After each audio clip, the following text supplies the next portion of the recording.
inkastoo mahadhooyinku ay in qaaris barkan haddana habeen kale oo cadcadkii iyo boqoradii ay manjahooda la baxsadeen kadib markii Valverde uu hibeeyey 3 dhibcood uu yiri markaas oo Valverde la baxsaday kadibna boqnihiisa ay ku baxsadeen 3 dhibcoodna ay ku qaateen toodna falataasiyoon ayaa cadcadka yaa waxaan samayn karo waqtigaasi oo kala baxsan kara waan iyaga ahayn habeenada kale ka duwanayay oo ahayd cadcadka Valverde ayaana guulka hogaamiyay Real Madrid daqiiqadii u dambeeyay ciyaarta taasoo ku timid dadaal adag cabasho badan kadib laakiin muhiim waxa cadaadiska inay saareen Barcelona iyagoo ku rajo weyn inay hadiyad ka heli karaan kooxda Atletico Bilbao habeenku wuxuu habeen lagu adkeeyay xaaladuhu jiqiya jaqararaf ay istaageen sidoo kalena Tchouaméni habeenkan waxa waa mid bandhigiisu hay kalaasa sababtoo maxaa yeelay goolka uu dhaliyay sidoo kale qaybaha baaska oo isaguna uu ka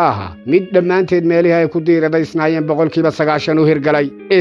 marka daysato haliyeeyaha habeenada qaar ku samata bixin kara marka xaaladdu kugu adag tahay waa sidaan oo kale cadcadka habeenkani labadaasiinanayay uga mahadnaqayaan wax kastaba Valverde taageerayaashii quusta istaagay ayuu qosol ugu bedelay jawiga hal mar daqiiqadii 95aad markaad haysato lama joojiye waayeela sidoo kalena go'aamin kara xaaladaha adag waa sida tani oo kale kulanka markaynu si gaar ah dabaystu dul taagno markaynu hortaaynu eegno Tchouaméni man of the match kulanka waa uu qaatay baasaskiisa marka laga reebo oo kaliya 5 baas inta kale waxa la oran karaa 97% waa uu dhameystiray waana uu saxay goob kastana garoonka waxa uu ahaa mid manjarafadiisa iyo dalabaadkiisu ay ka shaqeeyeen